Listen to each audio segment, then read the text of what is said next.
Нема субвенции за купување половна или нова кола со Евро 5 и Евро 6 стандард ако претходно старото возило не се уништи на отпад. Се излажаа сите граѓани што мислеа дека може да ги продадат старите и да добијат државна помош за купување на понови коли.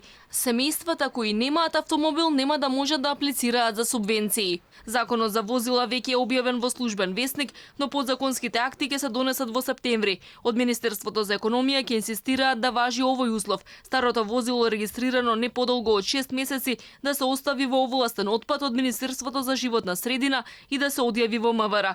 Потоа ќе треба да се купи нова кола до 12.000 евра и да се аплицира за субвенција. Јавноста смета дека овој услов драстично ќе го намали интересот на граѓаните за оваа мерка. Собствениците на автоплацеви сметаат дека условите за аплицирање треба детално да се посочат, за мерката да не остане само на хартија. Не е доволно само да се донесе некоја мерка, нели многу е битно начинот и нејзината имплементација, значи постапките да се олесни што е можно аплицирањето и добивањето на тие средства и секако дека средствата да дојдат до луѓето кои што се навистина се потребни.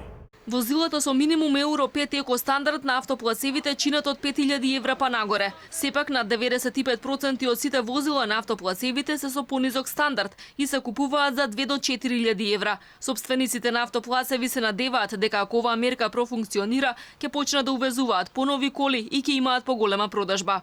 Сите плацеви што се увезуваат коливе се некаде сумата на купување од некои си приближно 2 до 4-5 евра максимум. Тоа што може да си дозволат сами граѓани. И се нормално ако ви имало ова во најава што е субвенцијава, секој сака да земе нешто поново, нормално и ние ви носеле понови коли. До година за оваа намена ќе се потрошат 2,2 милиони евра, што значи пари за субвенции ќе има за помалку од 1000 возила. Министерот за економија Крешник Бектеши очекува дека ако се обезбедат пари со ребалансот на буџетот, мерката да може да стартува и оваа есен. Инаку во земјава до 2017 година имало 269.000 коли произведени пред 2002 година, од вкупно регистрирани 466.000 возила.